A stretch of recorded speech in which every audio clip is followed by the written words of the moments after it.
안녕하세요. 생활에 꼭 필요한 정책을 알려드리는 정책생활반장입니다. 현재 감염병 사태로 생활이 너무 어려워지신 분들이 굉장히 많은데요. 오늘 소개해드릴 정책은 이렇게 갑작스럽게 위기에 처하신 분들에게 나라에서 현금을 신속하게 선지원하는 정책입니다. 바로 긴급복지 생계지원입니다.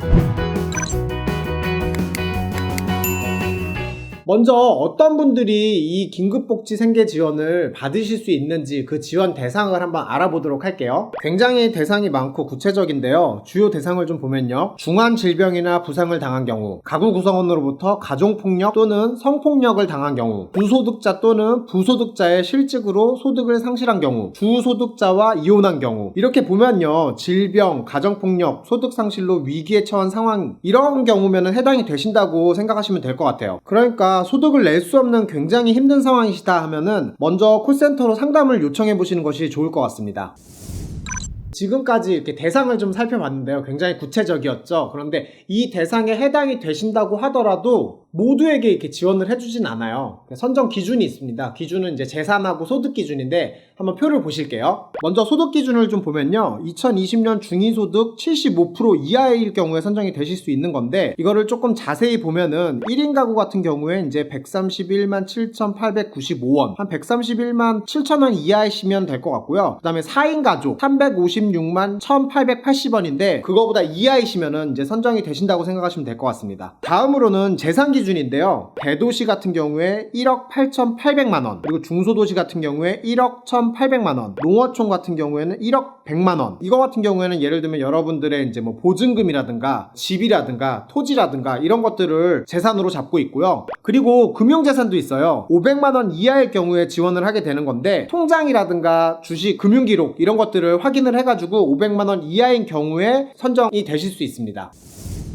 이렇게 지원 대상이면서 선정 기준에 이제 해당이 되시면은 바로 현금을 선지급 받을 수가 있어요. 그러면은 이제 얼마나 지원을 받을 수 있는지 한번 알아보도록 할게요. 이게 이제 가구 원수에 따라서 좀 다른데 먼저 1인 가구 같은 경우에 이제 45만 4,900원, 그리고 2인 가구 같은 경우에 77만 4,700원 이 정도로 이제 지급받을 수 있다고 생각하시면 되고요. 4인 가족 같은 경우에도 한 120만 원 정도 이렇게 지급을 받으실 수 있는데 지자체마다 다르지만 보통은 대상 요건이 지속이 된다고 하면은 3개월까지는 보통은 지원이 되고요. 다른 사유로 연장 신청을 또 하시면은 최대 6개월까지 는 지원이 됩니다. 근데 지자체마다 다르니까 신청하실 때 담당 공무원하고 잘 말씀을 해보시면 될 것 같아요.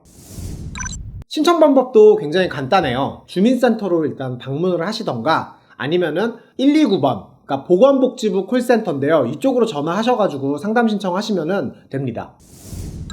신청 방법은 간단한데 지원 절차 과정은 조금 복잡할 수 있어요. 여러분들이 하실 건 아닌데 그래도 어떻게 절차가 진행이 되는지 좀 알아두시는 게 좋을 것 같아서 좀 설명을 드릴게요. 먼저 이게 위기 상황이 발생했을 때인데 이게 중요한 부분이 꼭 본인이 직접 하시지 않아도 된다는 거예요. 친척분들이나 주변 분들이 보시고 긴급한 상황이다 하면은 바로 전화를 해주셔도 됩니다. 이렇게 요청을 하시면은 구청에서 담당자가 한 3에서 5일 정도 후에 현장을 나와요. 그렇게 나와서 확인을 하고 바로 현금을 선지원합니다. 이거는 담당자의 판단만으로 먼저 선지원이 되는 거예요. 그렇게 긴급하게 지원이 이뤄지고 나서 지원자의 재산 및 통장, 그리고 소득, 그리고 그런 금융 이런 것들을 조사하고 적정성을 검사하는 사후조사를 진행을 하고요. 그리고 보시면은 이 제도가 좋은 점이 바로 이 사후 연계인데요. 사실 긴급 생계지원 이렇게 잠깐 받았다고 해서 상황이 바로 나아지기는 힘들잖아요. 그래서 담당 공무원이 상황에 맞게 여러분이 지원받을 수 있는 것들을 연계를 해주는 거예요. 기초생활수급자라든가 한부모 가구 그 지원을 받을 수 있는지, 혹은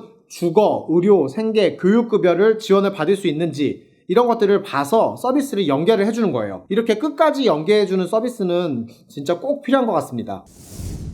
지금까지 사실 위기 상황에 몰렸을 때 이제 바로 현금을 지원받을 수 있는 긴급복지 생계지원에 대해서 좀 알아봤는데요. 우리가 살면서 이런 위기 상황, 그리고 뭐 파산이라든가 소득이 갑자기 사라진다던가 질병이라든가 이런 일들 굉장히 많을 수 있거든요. 그랬을 때 이렇게 지원을 받을 수 있다라는 거, 이거는 꼭 알아두셨으면 좋겠고, 지금과 같은 국가 위기 상황에서는 사실 가장 먼저 쓰러지는 거는 우리 서민들이잖아요. 근데 이런 서민들이 이런 정보들 그리고 이런 제도들을 통해서 조금 그 힘든 위기 상황을 좀 극복할 수 있는데 도움이 됐으면 좋겠고요. 그리고 이게 단순히 1차, 2차, 3차 또 많게는 6차까지 현금만 지원받을 수 있는 것만이 아니라 이후에 사후 연계 서비스, 그러니까 주거급여라든가 생계급여, 의료급여, 교육급여, 인간이 기초적인 삶을 영위할 수 있는 그런 사후 서비스까지 연계를 받을 수 있으니까 절대 포기하지 마시고 꼭 위기상 이겨내서 좀 힘내셨으면 좋겠습니다.